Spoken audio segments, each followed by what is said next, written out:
This podcast is sponsored by Salesforce.org. Salesforce.org is the dedicated team at Salesforce that delivers technology to non-profits, educational institutions, and philanthropic organisations so they can connect with others and do more good. Salesforce.org empowers higher education with Education Cloud, a set of integrated solutions built on the world's #1 CRM, developed for the specific needs of the industry and in close collaboration with the community it represents.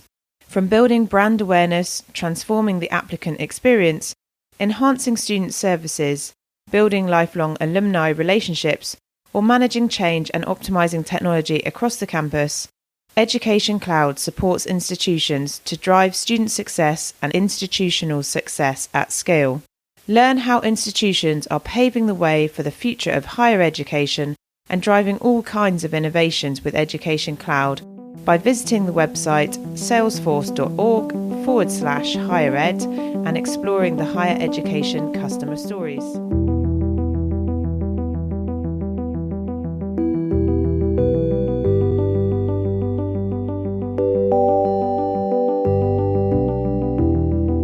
Hello everyone and welcome to The Edge, supported by Salesforce.org. This series is all about new ways of doing things in higher education leadership, and this is our final episode of this series. Thanks so much for listening in across the past 6 episodes, where we've talked about everything from trust in institutions, the lack of diversity in higher education and what we might do about that, and how asking the right questions around data is essential to improving services. Here's a quick message from Jane Armstrong, Senior Director for Higher Education at Salesforce.org, as we wrap the series. Hi everyone, I am Jane Armstrong with Salesforce.org, and I want to thank all the individuals who listened to our series, The Edge, which sought to share the insights of the leaders in the education industry who are doing things a bit differently to address some of the most critical issues today. And thank you to Sophie Bailey especially for collaborating with our organization to highlight and discuss some of these topics, ranging from data and innovation to the student experience and lifelong learning, as well as diversity and equality. I trust that all of you listeners out there gain some insights on how other universities and institutions globally are looking at these market opportunities. Personally, I'm especially looking forward to this podcast on change makers who are ultimately changing the conversation and challenging the status quo. For those of you who are keen to read about some insights, we recently published a Connected Student Report, which explores student and staff expectations to better understand how technology can drive a more connected engagements for both students and institutional success, which is available on our website. We welcome further collaboration with Sophie and the Edtech podcast, and thank you again all for listening. Thanks so much, Jane, and to Salesforce.org for being great partners on the podcast. And keep your eyes peeled for future collaborations across the tail end of 2020. And as always, we'd love to hear from you. Tweet us using the hashtag EdTechEdge. On this final episode of the series, we celebrate changemakers in higher education, speaking to 3 leaders who have worked to implement new ways of doing things in their own university communities. You'll hear from Liz Schutt, the Director of Policy for the University of Lincoln, on the 21st Century Lab project, which is creating a manifesto for change for universities and promoting much-needed permeability in higher education institutions to allow our society to flourish at a time of significant upheaval and volatility. Next up is Kimberly Eke, Senior Director of Information Technology at the University of Pennsylvania Graduate School of Education, who talks to us about the creation of an immersive technology studio, which is exploring the potential of immersive learning and research in higher education and beyond. And finally, Claire Gordon, the head for the Lsc Eden Centre for Education Enhancement, on balancing family and career, research versus teaching and learning functions, and how to bring academia and learning technologies together for the benefit of the student. At the beginning of each interview, all of our amazing guests provide us a window into their failures and successes over the years, as well as approaches to making change viable before going into their specific projects. So, let's get straight into it. Here's Liz from the 21st Century Lab to get us started.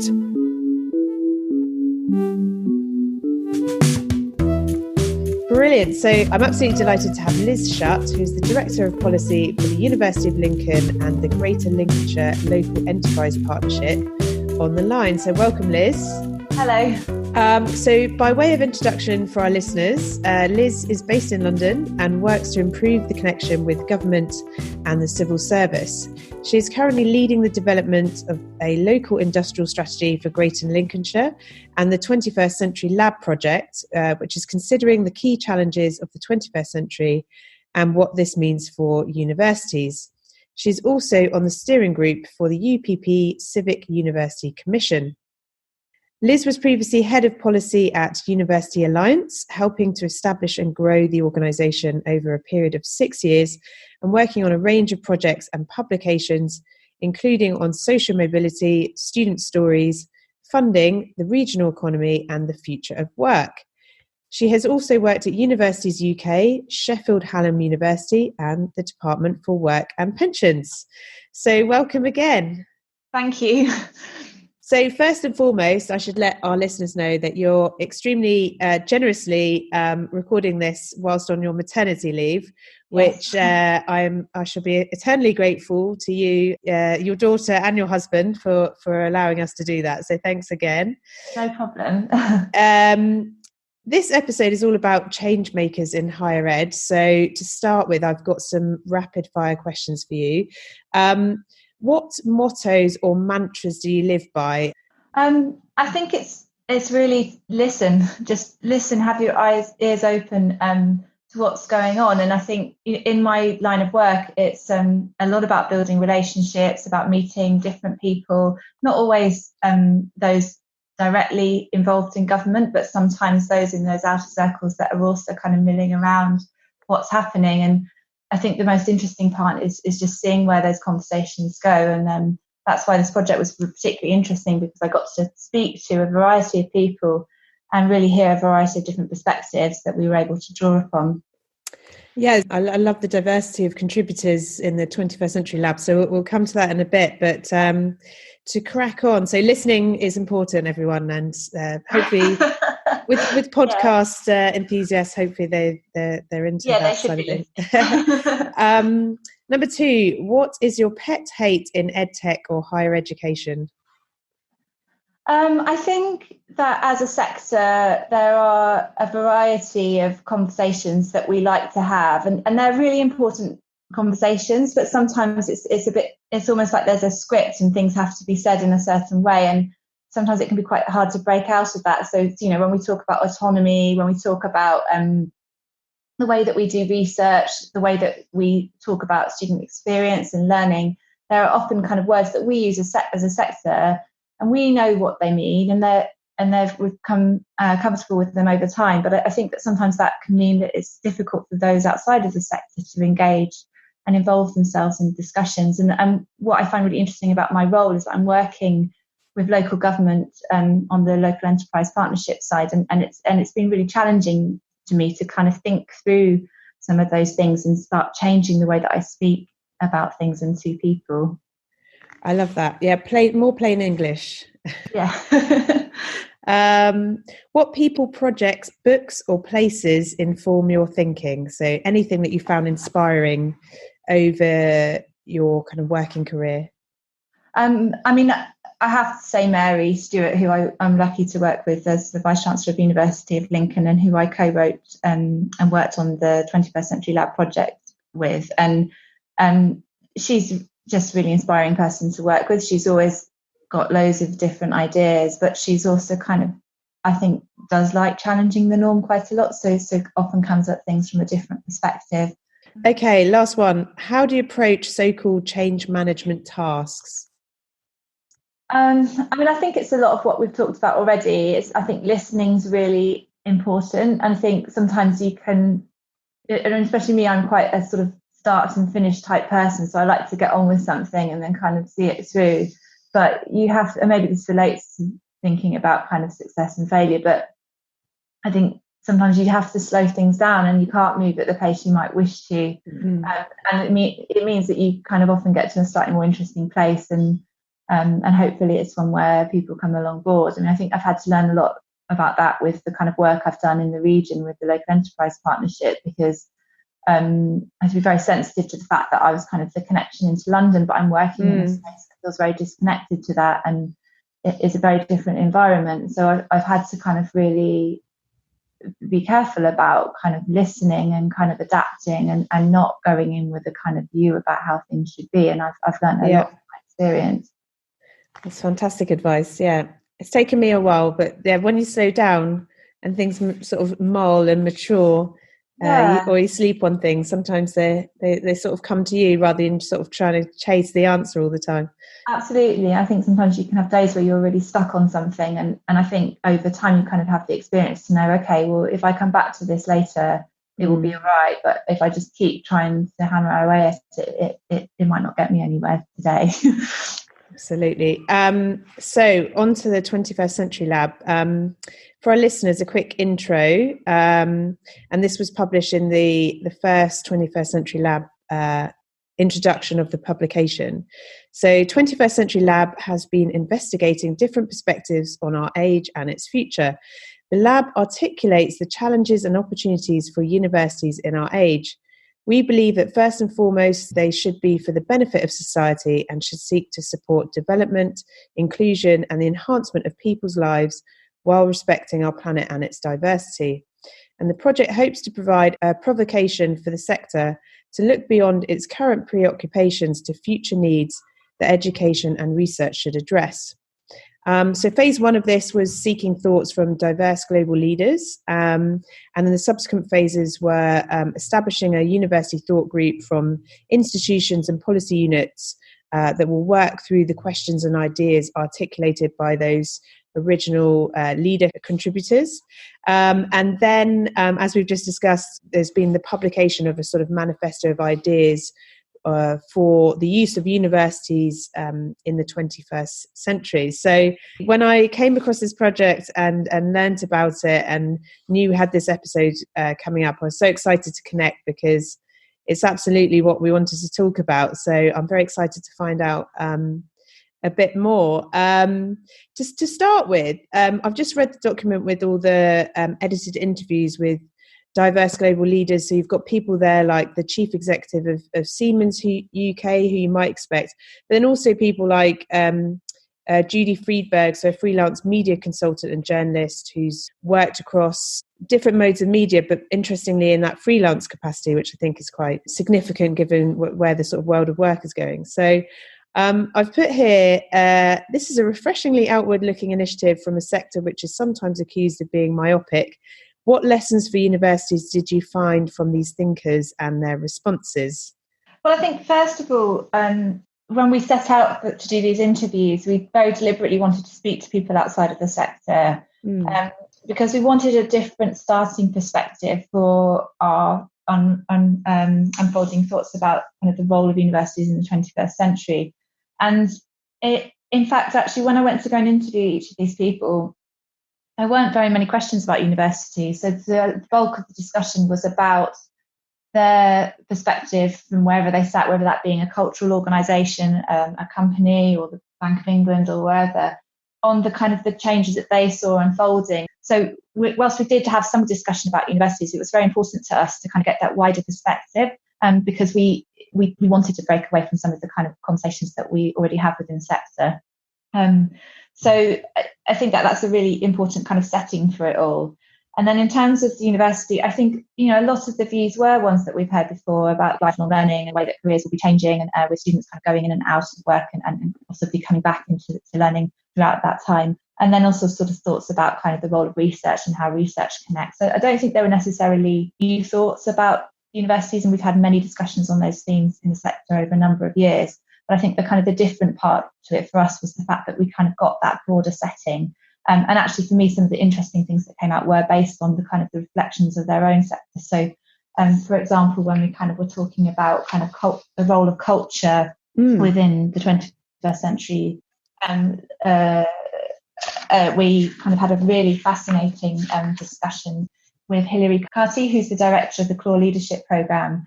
And she was just talking about things like the role of culture to slow things down in a world where things are very fast paced and we don't always get a chance to think through properly what our view is on something. And that's a really important role. And actually, so that kind of translates very well into kind of the role of universities. And how do we slow things down in a world where kind of leaders are expected to make very quick decisions? So it was kind of some of those nuggets that I kind of almost took more than kind of necessarily the direct discussion about universities. Absolutely. I really enjoyed, and I would encourage any listeners to go and read the insight into that particular leader's initial world of work and how that's changed over, say, 20, 30 years. Yeah. And I mean, I've got some of my favourite bits down here. So from Professor Mary Stewart, or the VC of the University of Lincoln, this project is also importantly about local and regional issues. People experience those global challenges in their locales, not in some amorphous global village which no one inhabits, which I love. And I put here, it's quite interesting for the university because, they're often courting international students whilst playing a sort of placemaker locally. Yeah. So there is that sort of tension as well, isn't there? Yeah, it's definitely a tension, but it cannot, I think there's a lot about how universities play a bridging role, but but sometimes we position that role as though the university is doing something for its surrounding area. And I think the really important thing that we've learned throughout this project is the importance of working with that local area. And so, whilst the university is kind of out there and picking up all kinds of signals from the world around it and kind of even bringing people from an international context into the local setting, they also have to be alert and listening to what's happening in the locality. And how do you marry those two things without being seen as kind of on the outside? I think it's a really tricky thing to pull off. And I think we say throughout both publications that we don't think we have all the answers to these things, but it's the kind of degree of complexity and how these different issues intermarry that are really important to be alert to, and that universities should be able to play a good role given the kind of different facets of what universities can do across its kind of research, teaching and learning functions. Absolutely. I've got another one here that I really enjoyed, was from Andy Haldane, the chief economist at the Bank of England.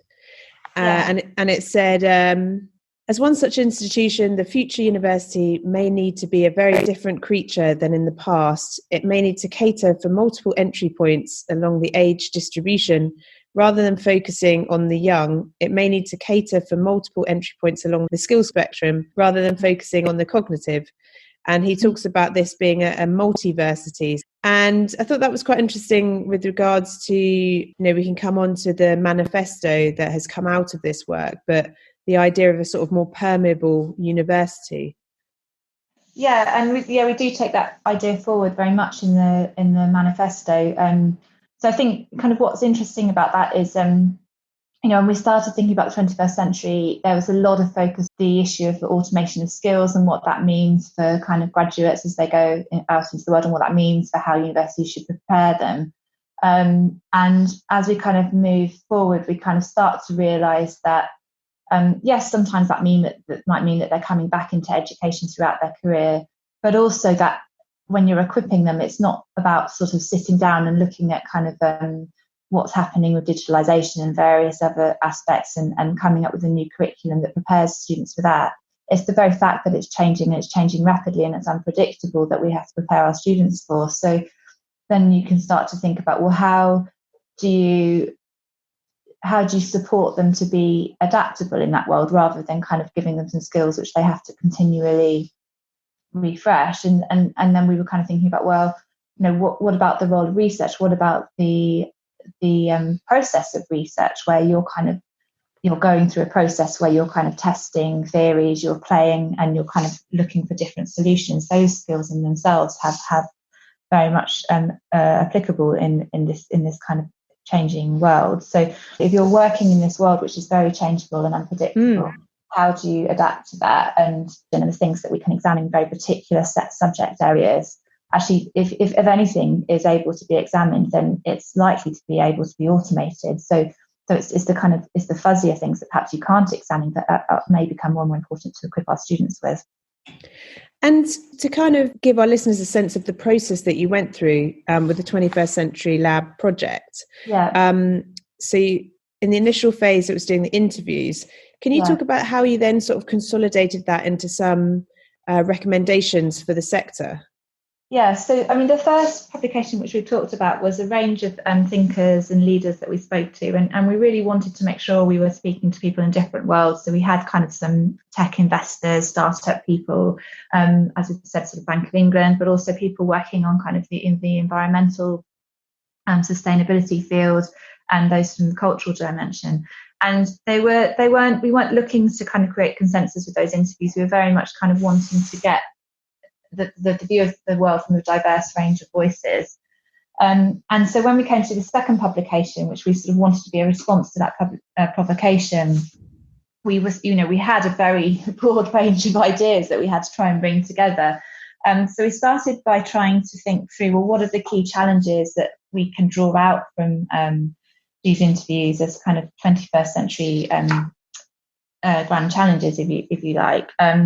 So we came up with 10, which I can just run through a few just to kind of give you a sense of the types of things. So we had things like mitigating environmental and ecological damage, increasing inequality of wealth and income, civic disaffection, avoid of vision and foresight, changing economic powers, technological disruption, identities and changing norms in society. And I mean, I won't read through them all, but it gives you a sense of the scale of the types of things we were thinking about that we drew from those interviews. And we had a reference group which was drawn from across the sector with representation from Australia, Canada, South Africa, and as well as the UK, and a variety of different institutions helping us to think through this. And, you know, as I'm sure you can imagine, we could have spent a year discussing these challenges and coming up with a list. And I think what we realised in discussing these was that the importance wasn't necessarily in the 10 challenges we came up with and the titles that they had. It was the kind of more about, well, how do these things interrelate, and also how might they change? And the fact that these things are so difficult to pin down is also a reason why being more permeable is so important, because, you know, this is our view of the world right now based on this very particular project, but universities have to continually tune in order to adapt and kind of stay relevant. So it's kind of trying to pin down a very broad set of ideas that were drawn from the interview, as well as also kind of trying to keep some flex in it, and kind of realising that the very nature of the 21st century is that it's in a state of flux. And if you were to sum up the main recommendations in the manifesto, how would you go about doing that? So that, I mean, there's a central concept of the permeable university, and we talk about that in relation to the kind of these three core activities, and it's all about tuning into these changes and kind of being responsive and kind of being part of it. So for example, in the kind of educate section, we talk about things like a renewed idea of the community of scholars, which includes students as part of it. So it's not kind of students and their teachers. It's a kind of more of a thing where I guess we recognise that students are out there in the world and kind of experiencing changes in the 21st century in a different way to those from within the institution. So how do we kind of use that and kind of feed that back into what the university is delivering? It's things like thinking about kind of how do we provide opportunities for inter and multidisciplinary learning?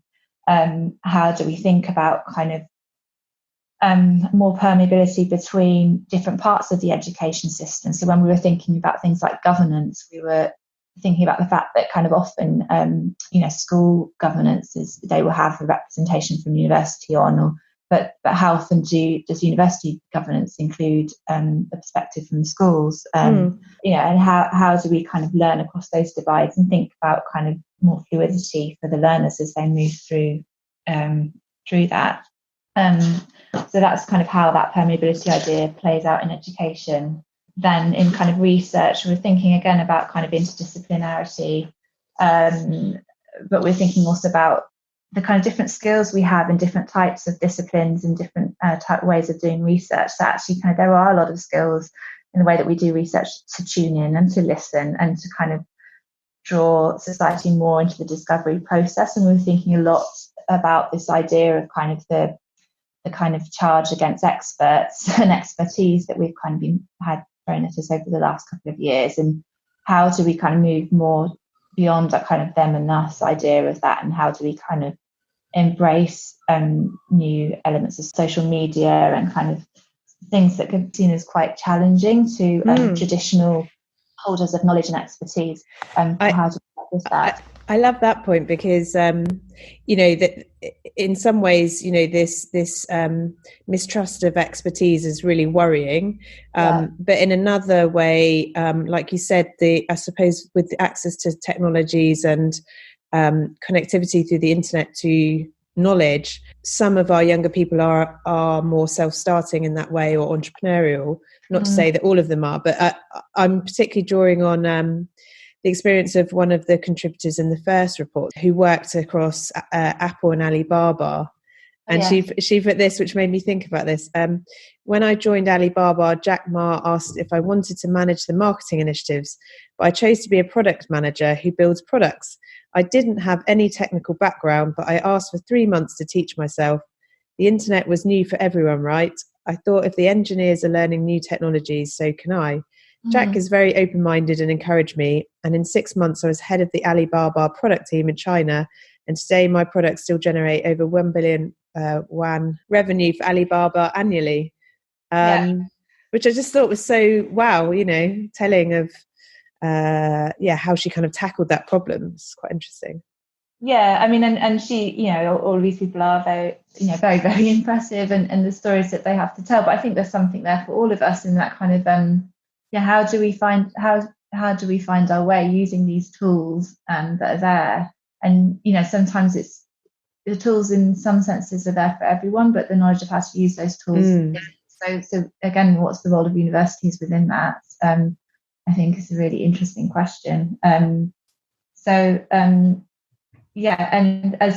also within research, we sort of talk about this idea of near to teaching research, to kind of closing that gap between teaching and learning, and partly because we think that there are really valuable skills and experience that you get through the research process. So I was just saying, when we did the survey of students and alumni, it was really interesting to find that where they had access to kind of engagement with research, and kind of we defined it in different ways. Kind of at the lowest level, kind of a lecturer kind of mentions it when they're talking about kind of a particular theme, but at the highest level, kind of I guess kind of students are able to kind of do their own research projects, or kind of work with an academic on their research project, and we kind of found a positive correlation between having kind of more hands-on experience with research during their time at university, and then whether they would say they would be more likely to continue engagement with the university after graduating,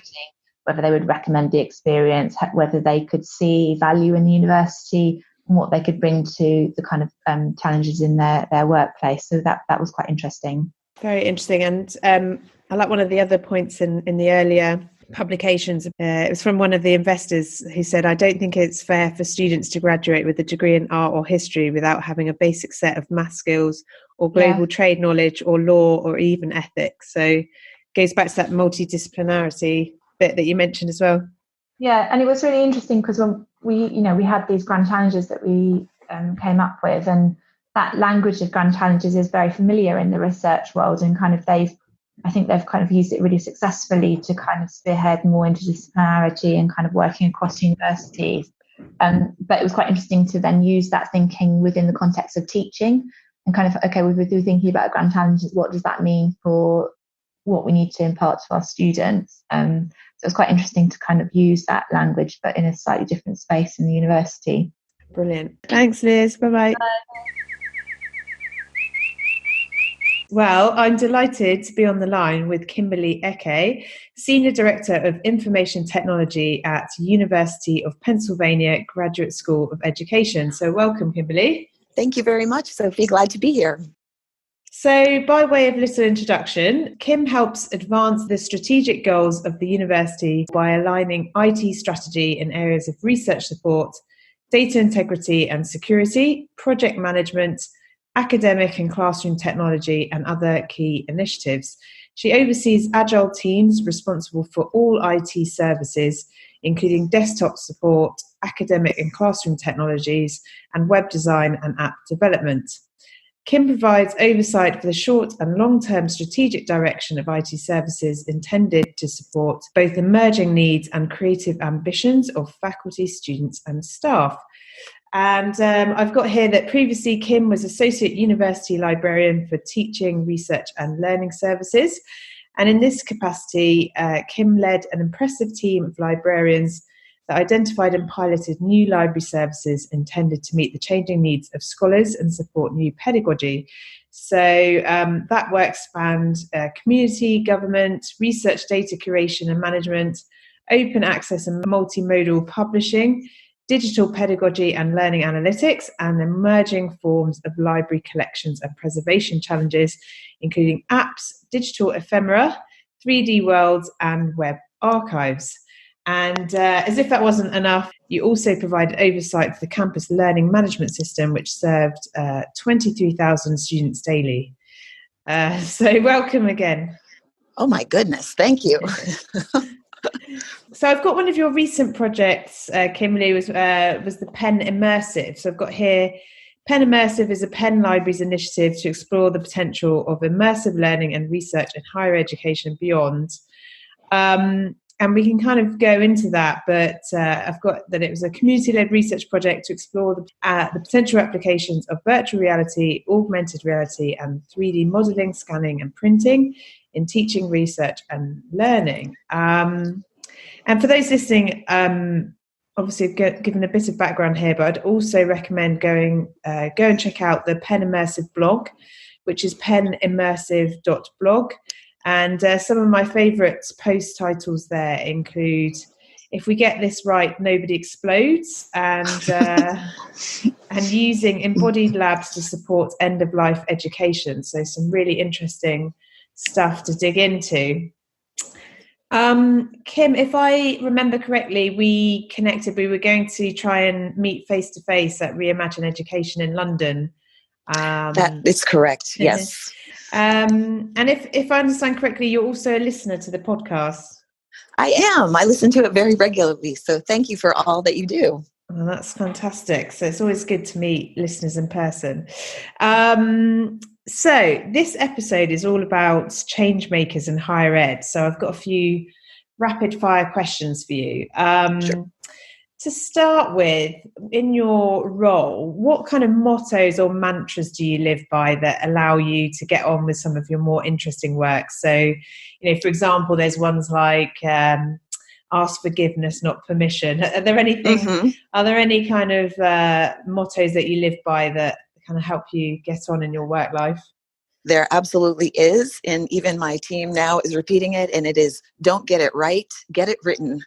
And so in that spirit, we're just trying to keep moving forward, not worry about perfection, and focus on the learning in the action. That's fantastic. Yeah, you can get a bit paralyzed by trying to do things perfectly. And it doesn't really exist, perfection, I don't think. It's unattainable. I don't think so. What is your pet hate in EdTech or higher education? Oh, geez. I mean, let's see.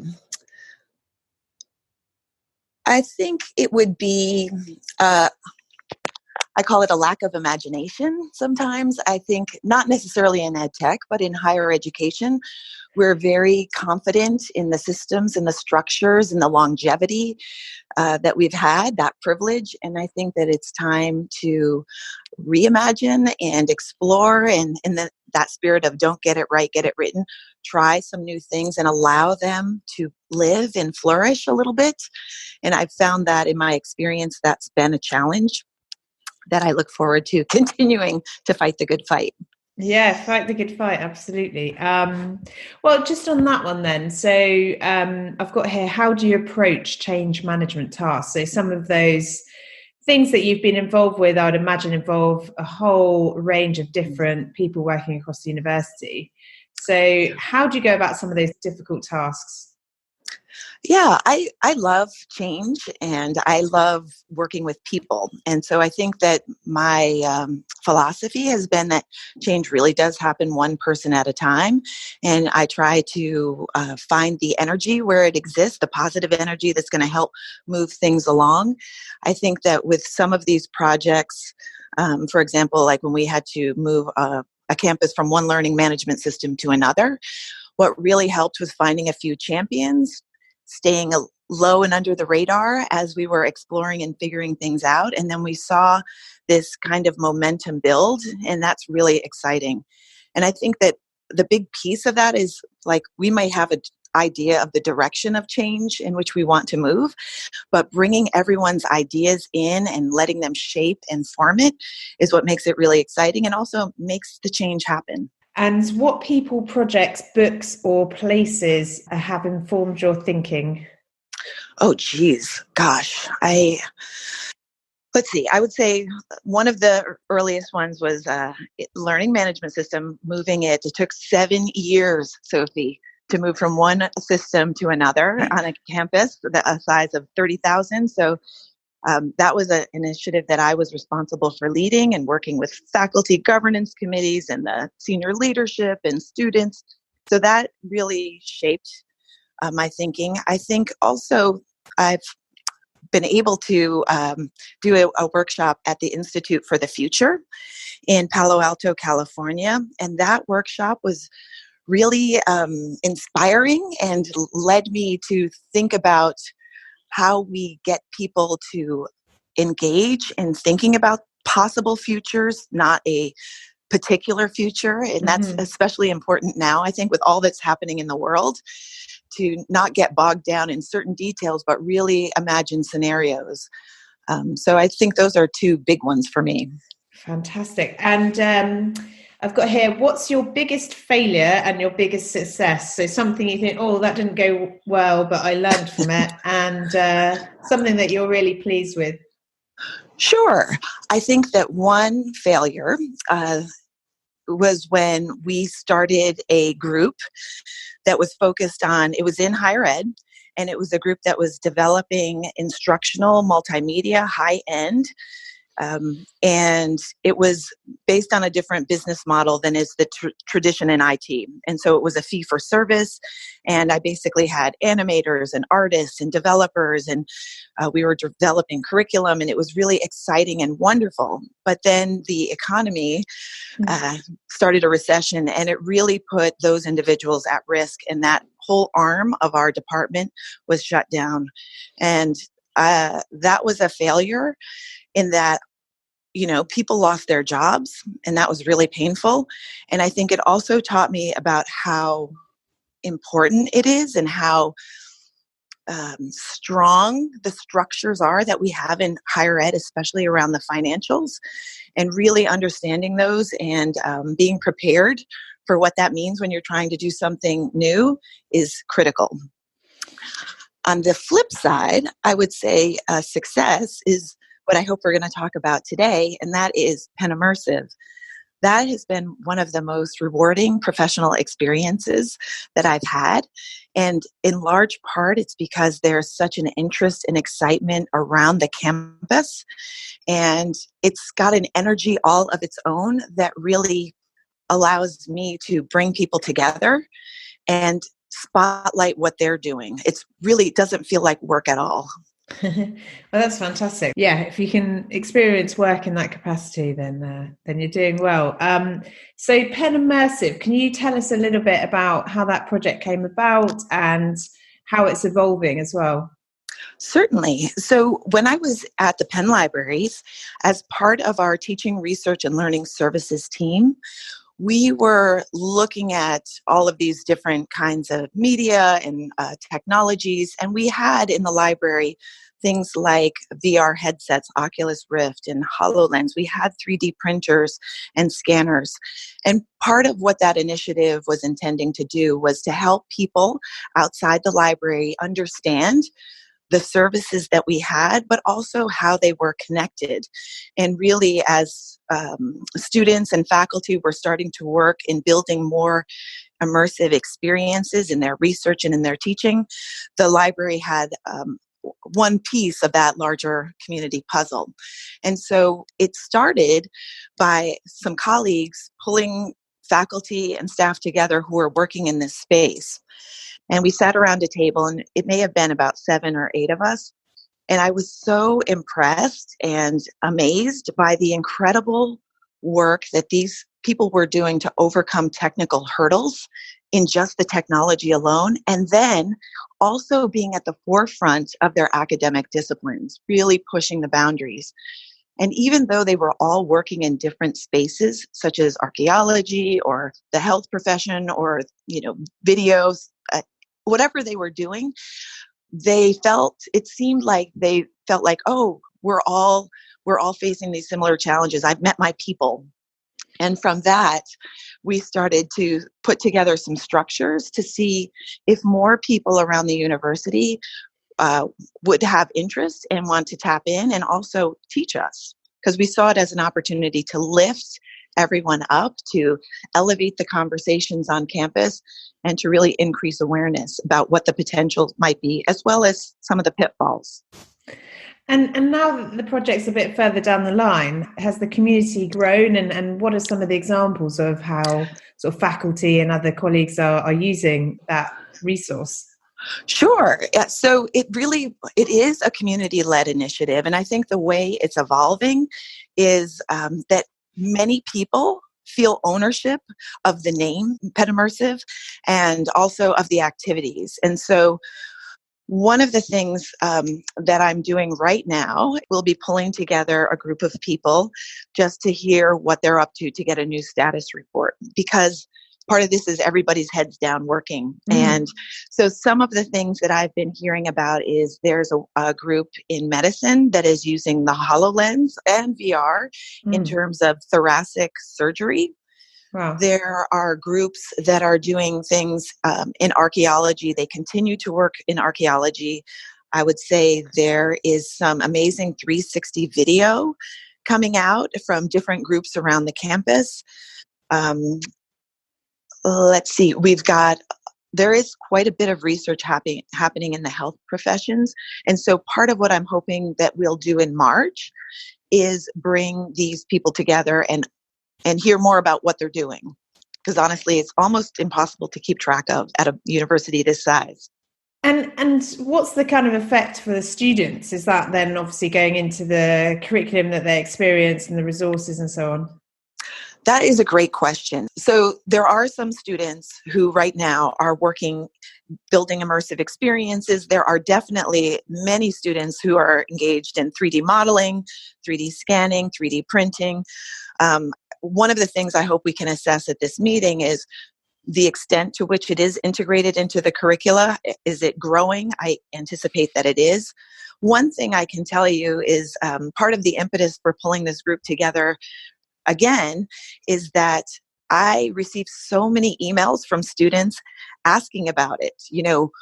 Students are even talking about wanting to come to the university because they've heard about this initiative, which is exciting. So I think an untapped potential, at least this year, is to really connect with those students, find out what their interests are and what they're doing and how we can support them. And then for you, which are some of the change makers, in higher education or more broadly outside of the sector that you draw inspiration from? Sure. Let's see. There are so many. I mean, we have so many people in our wonderful community. I think the Reimagine Education conference is definitely inspiring to see the kinds of things happening around the world in Edtech broadly and in these immersive spaces as well. There are a lot of libraries doing interesting things, and I think that's fantastic, because one of the wicked challenges that we have in front of us is as we create these media, what are the challenges around preservation? How will scholars in 50 years look back at some of the things that scholars today are producing? And how do we ensure they have access to those? So I think that's really exciting. There are people like Brian Alexander, who I find inspiring. He's always keeping us looking ahead at what's coming next. I love IDEO. I like places where I can learn facilitation techniques and how to draw on the strengths of groups. So I find that inspiring because I really believe that, as you mentioned, we have this big community, so talented and diverse, to bring them together whenever we can and try to move the needle forward, as they say, is something I'm very interested in. All right. Well, thank you. It's so gracious of you to invite me to this. I appreciate it. No, it's brilliant to hear about your work. So yeah, have a great day and we'll catch up another time. Thank you. You too. Bye-bye. Take care. Bye-bye. So yeah, absolutely delighted to have Claire Gordon, who is head for Lsc Eden Centre for Education Enhancement on the line. So welcome, Claire. Thank you. So in one line, I've got here, the Eden Centre is all about fostering teaching and learning excellence in the social sciences. But for our listeners, a little bit of background. So the Eden Centre was established in October 2019 and is a proactive developmental centre of education expertise with a clear focus on academic staff development, curriculum enrichment and digital innovation. And really interestingly, each academic department at the LSE has its own dedicated Eden Centre departmental advisors offering evidence-based guidance and expertise on academic staff development, curriculum enrichment and the use of learning technology expertise in teaching and learning. So this podcast episode, Claire, is all about change makers in higher ed. With this centre being relatively new, I'm really looking forward to finding out about how that got set up and all of those good things. But before we start all of that, I've got some rapid fire questions just to get to know you a little bit. So number one is, what mottos or mantras do you live by? I suppose one of the mantras I try to live by is a very simple one, which is don't judge. It's very easy to jump to conclusions about things people are saying or their responses to proposals, to situations.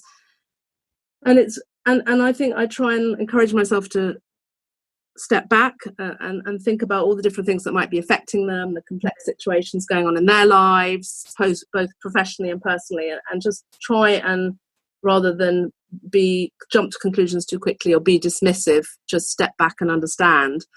A second mantra, which I would say I try to, but I don't know that I'm that successful at it, is to try and aim for things to be good enough. We have to do so much here at the Eden Centre. We have a lot of demands on our time and we're engaged in all sorts of exciting activity. And I think my perfectionist streak would like us to do perfectly at everything we do, and that's just not possible. So I try and say to myself, all it has to do is be good enough. And also I try and do that to not stress out my colleagues as well. That's great advice. And I think the BBC today are doing some kind of initiative in Salford about bringing people together who have opposing opinions and actually getting them to sit down and talk to one another. So very on topic with your not judging, I think. That's interesting. And sometimes in the classroom, when colleagues ask for advice about how to talk about sensitive topics, one of the pieces of advice we would give would be, well, why don't you assign to the student to occupy the opposing position? So it distances them from their own, what might be very embedded views and opinions, and forces them to try and see things from another person's perspective. Yeah, great idea. Number two, what is your pet hate in EdTech or higher ed? Okay, so I've got two here. One is a sort of kind of macro level pet hate, and that is that I work in a research intensive university, and basically I find it problematic that education is quite often seen as second cousin or second citizenship place to the priorities of research, rather than seeing the complementarities between the two.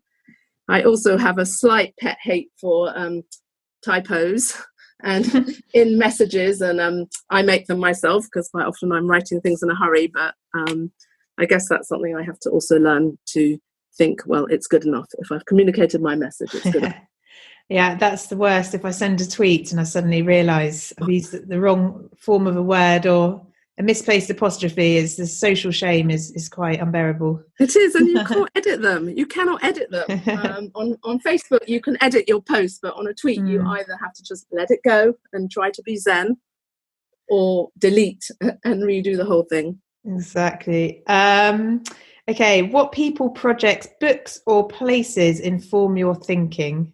Okay, so I suppose in the world of educational development, I'll start with something at a sort of philosophical, political level, because I do think that even though we're trying to support and enable and inspire nuts and bolts of teaching, learning and assessment, I think there's a strong values underpinning to the work we do, and also power dynamics that you need to interrogate. So I love the work of Paulo Freire and bell hooks, about who very much speak to me about notions of transformational education and the democratizing possibilities of teaching and learning for everyone, so that everyone, irrespective of their background, can benefit from that transformational education experience.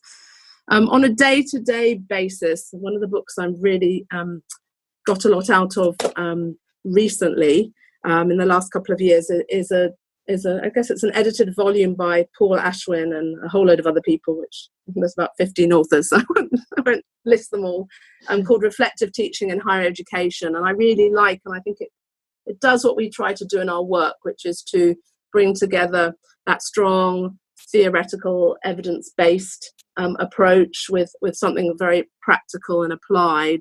And there's also some exercises in there that you might want to try out with colleagues. So I really like that. I suppose that's the nature of our work. I see it as very much, whether it's an educational technology or a more sort of education project, I see that what we're trying to do is work at that intersection between evidence-based practice, theory, and then application.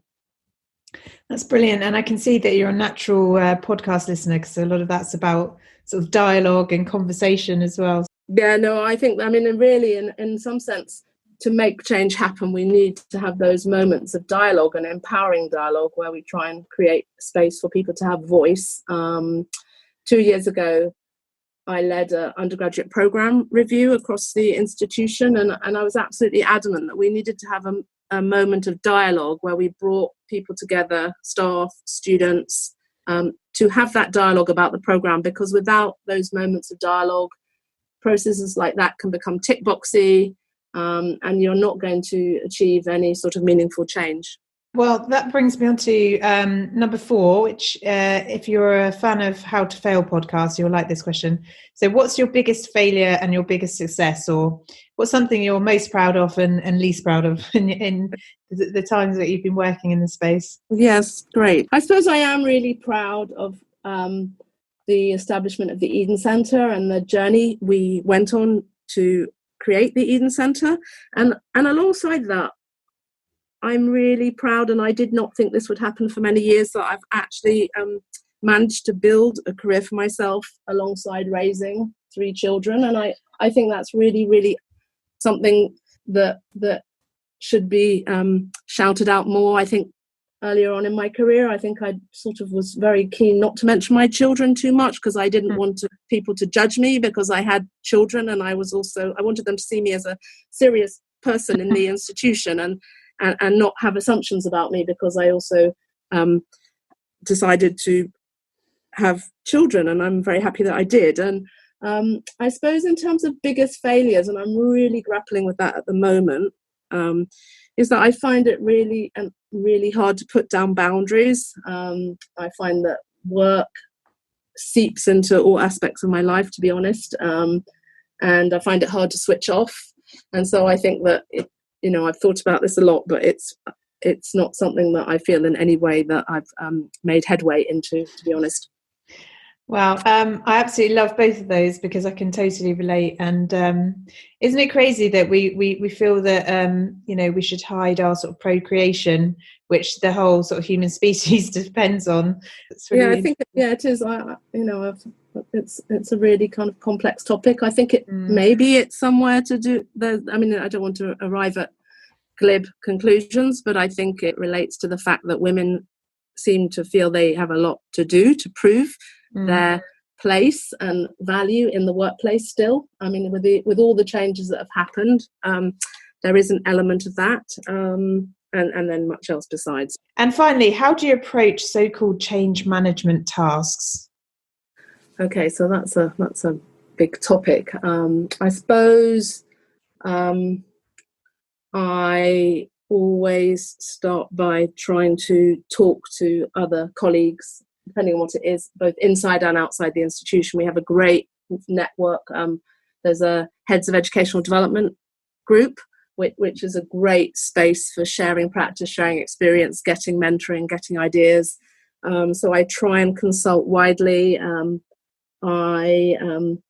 sort of, as an academic, I always try and look at what research already exists on the topic. So there's quite a lot of preparation that goes on, and I think that in terms of institutional change, I'm sort of informed by my background as a political scientist, which leads me to have a perspective on the complexities of institutional change and what the enablers as well as the constraints might be, depending on what you're trying to do. And then I try and identify people who can work with me. One other step would be trying to get hold of what data we have available. And I think that's something that we're trying to do better and more to draw on the data we have in terms of both quantitative and qualitative data and analyse that to try and inform what we're doing. And perhaps, interestingly enough, the hardest thing about change management is trying to be really clear about what it is you're trying to do. Mm-hmm. And I think I've been involved and led on projects where I wasn't clear, and also projects where I've been clearer. And I think sort of just taking that forward, two final things is it's really important to, and again, I wouldn't say that, I've excelled all the time in this area, but to keep colleagues on board, to remain consultative and communicative throughout, and then to review and evaluate as you go as well. You mentioned it, you raised 3 children, which is an epic achievement. And meanwhile, you're working in higher education. I just wondered if we could trace your steps from the Eden Centre today. What were you doing before, and how did you get to setting up the centre? Yeah, it's really nice to be able to reflect on that. Well, actually, I've been on quite a disciplinary journey, as many people have. And so my first degree actually was in modern languages. I studied Russian and French. And I ended up spending a year in what was then the Soviet Union, and found myself on top of the language, being increasingly fascinated by the study of history and politics. And so I then started move on this process of disciplinary transition, if you can call it that, and moved into the field of political science.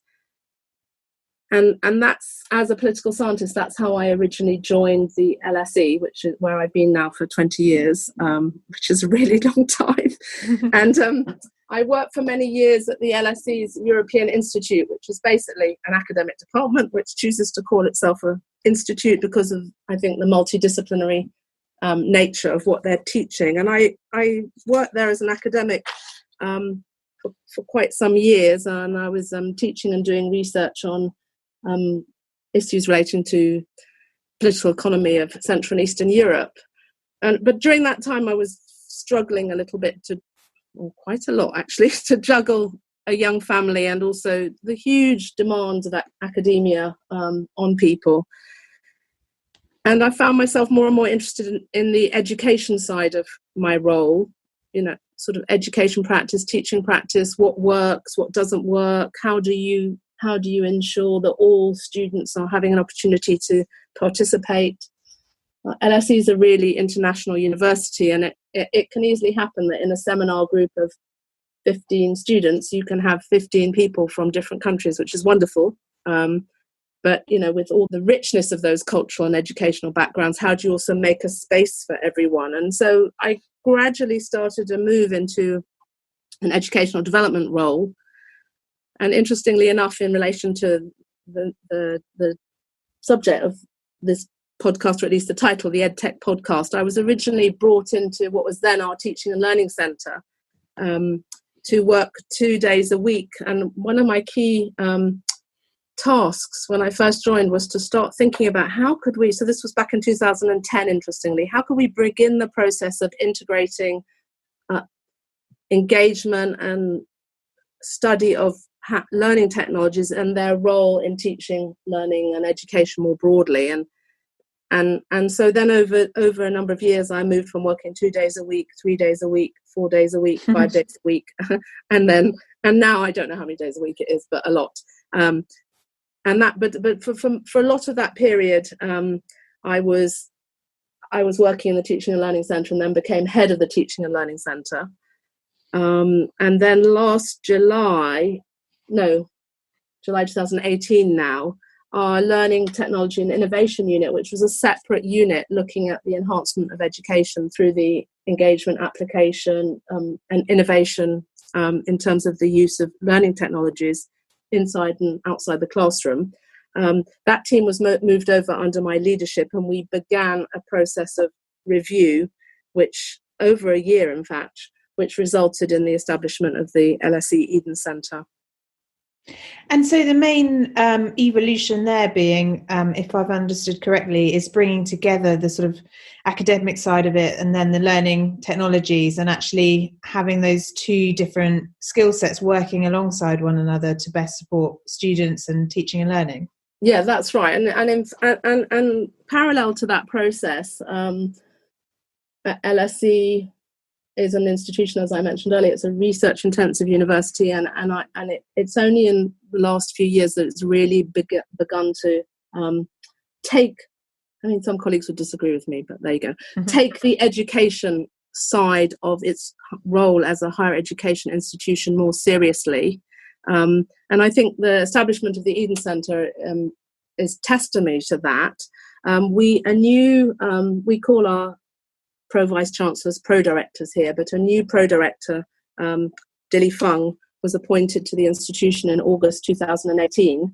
And I've actually worked on a piece of research previously with Dilly Fung, and she started in consultation widely across the school with members of the academic community and the professional services community, of course, the elaboration of the strategic priorities around education under our overarching LSE, as part of our overarching LSE 2030 strategy. And so as I was trying with colleagues as part of our own review process to design what the Eden Centre might be, I was very mindful of the key priorities emerging out of our new institutional strategy, because I think that one of the reasons why educational development with technology work is so interesting is that we occupy a really interesting in-between space. You could call it a liminal space in higher education institutions, because although many people in the team will have an academic background, our roles are professional service roles.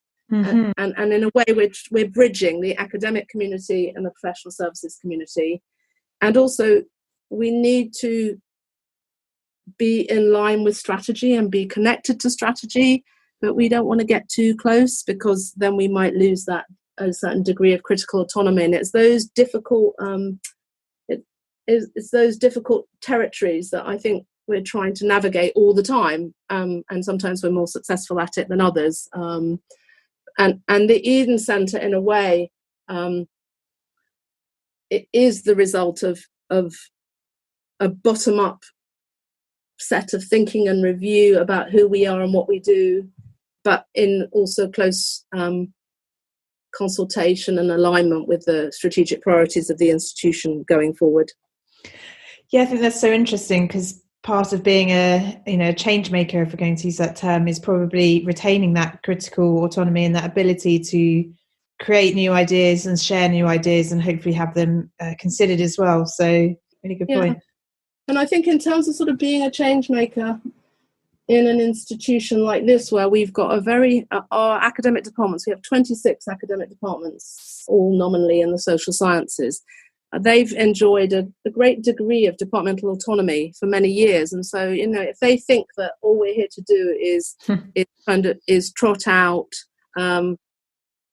or sort of impose from on high some actions based on a sort of very high level strategy, I think we alienate the community that we want to work with, and so it is, and cooperate with, and learn from, and learn together. And so I've got here, so some of the work that the Eden Centre does, which I thought was really interesting, is supporting the review and enrichment of curricula, including through harnessing learning technologies, offering colleagues professional development, overseeing and supporting school-wide learning systems. And then it also mentions 3 portals, so the Lsc Assessment Toolkit, the Academic Mentoring Portal, and the new GTA portal. Yes. And then finally, the opportunity to support innovation through an Eden Fund for strategic innovation and change. So I'd love to touch on some of those, especially, being able to proactively invest, and then also perhaps assessment, because assessment often comes up as the thing that might trigger kind of wider change if we kind of move away from our traditional assessment. Yeah, so maybe we can start with assessment. So I mentioned earlier that I was asked to lead this undergraduate program review, and one of the principles that the program review was focused on was assessment diversification. And you're talking about an environment here where traditionally there's been an overwhelming emphasis on end-of-year closed book exams. In the quantitative disciplines, you'd find people also doing problem sets throughout the year. Sometimes those would count to final assessment and sometimes they wouldn't, and a lot of essay work. And we were trying to encourage the notion that you need to broaden out your assessment, and then on the basis that the way students are assessed will shape the way they approach their learning. So if we're trying to think more broadly about the kinds of skills, knowledge sets, attitudes we want our students to develop, then we need to design our curriculum and our assessments accordingly.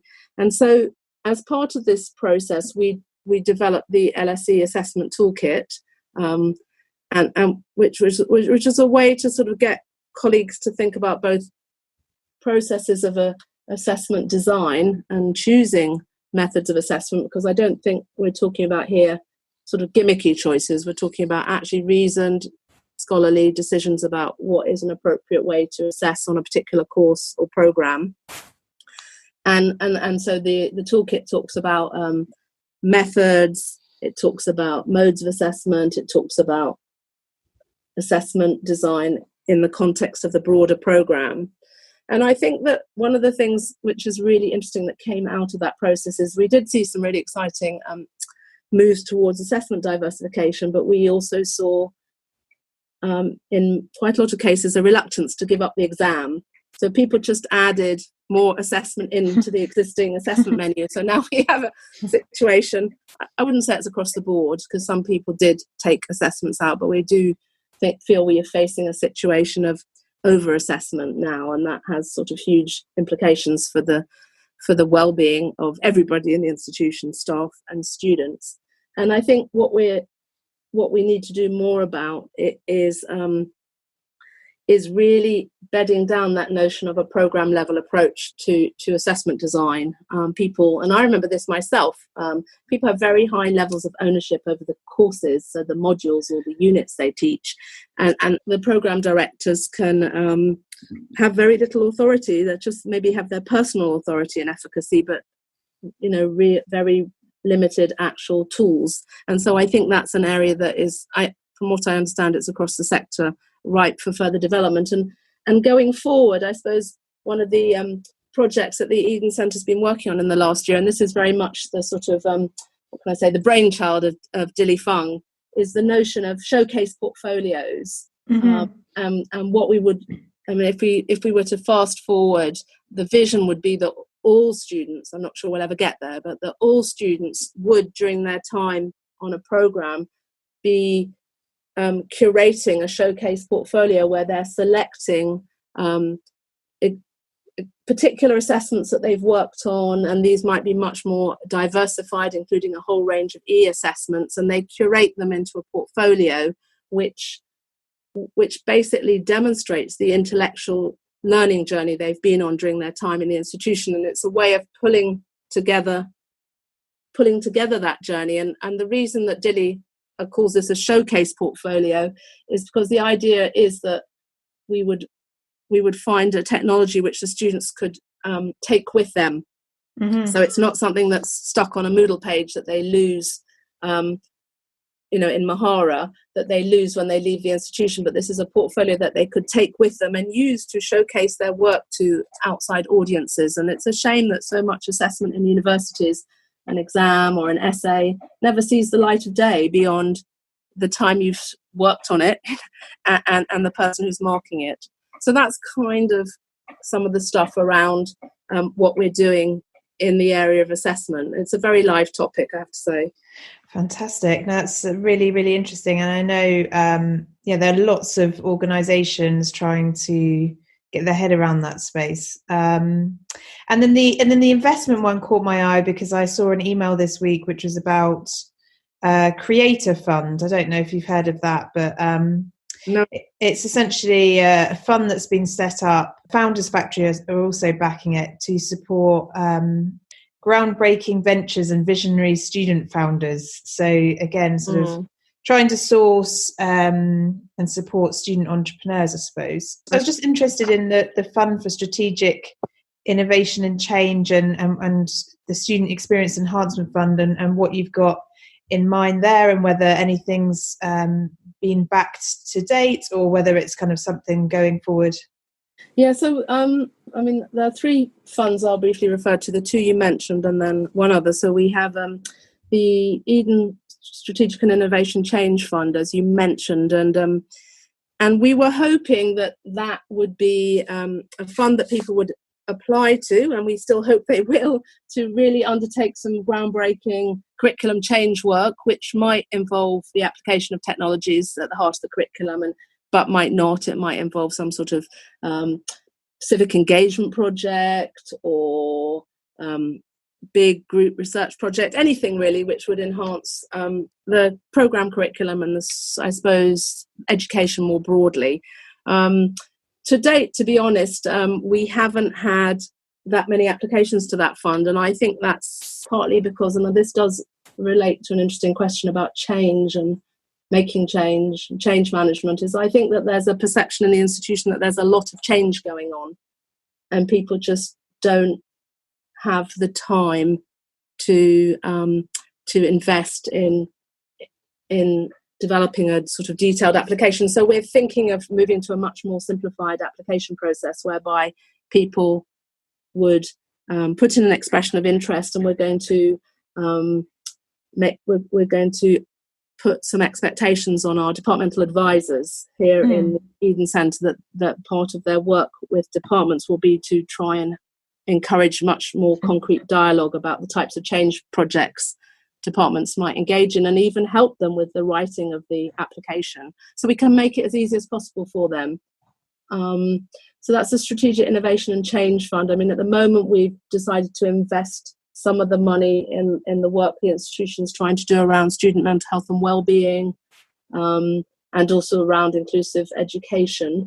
The Student Experience Enhancement Fund is a much smaller fund, and it's trying to create an easy win for departments to develop projects, activities, initiatives to enhance or to develop or to build a sense of learning and social community in the institution. I think universities in London in particular face challenges around building community, and I think also, LSE up until quite recently had a much bigger postgraduate population than undergraduate population, and I think we're very keen to make sure our undergraduates feel that they're fully fledged members of the community, and that we want to work with them and partner with them and hear their voice.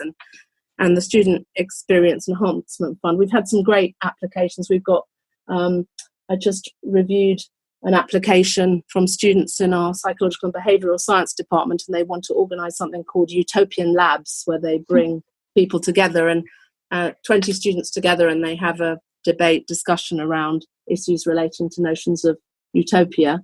But then we've also funded things like meet the researcher, where students have the opportunity to meet and learn from academics in the department and share breakfast or lunch together. So some sort of social learning activity.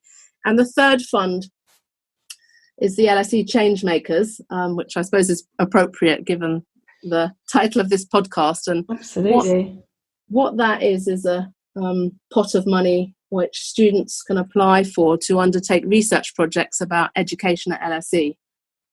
And the idea there is that they will come up, hopefully, with recommendations that we can then try and implement to make education and life as a student here better. Last question, I suppose. For anyone listening in who is facing a task similar to yours, so possibly either combining the learning technology and sort of academic advisory roles in one central department, or some other example of a big change project within the university, is there any advice that you would give them, or anything that you've learned from the process that you would kind of impart? Oh, that's a good question. I should say that we're still in process. So we just the Eden Centre was launched, and now we're in the midst of a process of restructure, which I hope is a positive restructure. I think things I've learnt include try, and I know people get incredibly busy, and so this is where it becomes difficult, but try to be as consultative as possible, bring people along with you, and you can learn so much from different people's perspectives. So consultation is not an added extra, it's absolutely fundamental to the process. And then also obviously communication, keeping people up to date. The other thing I think is to take a long view. Change takes time. Actually, fundamentally, it seems to me that both in relation to the Eden Centre and the broader education change agenda at LSE, it's a cultural change process. And so changing cultures take time, and I think you need to have the long view. And so I try and take a long view in terms of what we're trying to achieve at an institutional level and with our engagement with departments, and I also try to take a long view in relation to the Eden Centre. So I'll give you just one quick example. So right now we still have a clear academic development team and a learning technology team, and although we're trying to integrate more and more in terms of the work we do, they're two separate teams, and there's a possibility that in a couple of years' time, will we move towards more hybrid roles? Can you have conversations really these days around education and good education and good inclusive education, and leave discussion of the digital out? I'm not so sure. So I think that's something potentially on the horizon. And also another thing I grapple with is, do we have in the centre, do we remain as we have in the centre now? We tend to have generalists, so our academic developers are generalists. People have particular areas of specialisation, but we're basically generalists. Everybody does a bit of everything. And the same with the learning technologists. But do we, over time, move to more specialised roles? So I think the other thing I suppose I should say finally is that it can be quite lonely, leading a process of change. And I think it's really good to have networks and those might be Twitter networks. You can learn so much from the Twitter sphere. Those might be colleagues working in other institutions who've been through similar processes. So those are some of the things that come to mind. And how do you recharge when you've had one of those days where it feels like the world's slightly against you, but perhaps the next day will be better? Okay, so I have a beer. Fantastic, good start. And obviously I still have one child left at home, and so that's lovely. I go home and see her, and I do have a good network of friends who don't see enough of. And I suppose another thing that I love to do is go to the theatre. Claire, thank you so much. It's been really, really insightful, and we wish you the best with the Eden Centre, and thank you for sharing your many years building up all these amazing ways of kind of improving teaching and learning as well with us. Well, thank you. And I've actually really enjoyed having the opportunity to reflect on your questions. It's been great. Thanks so much. Bye-bye. Bye.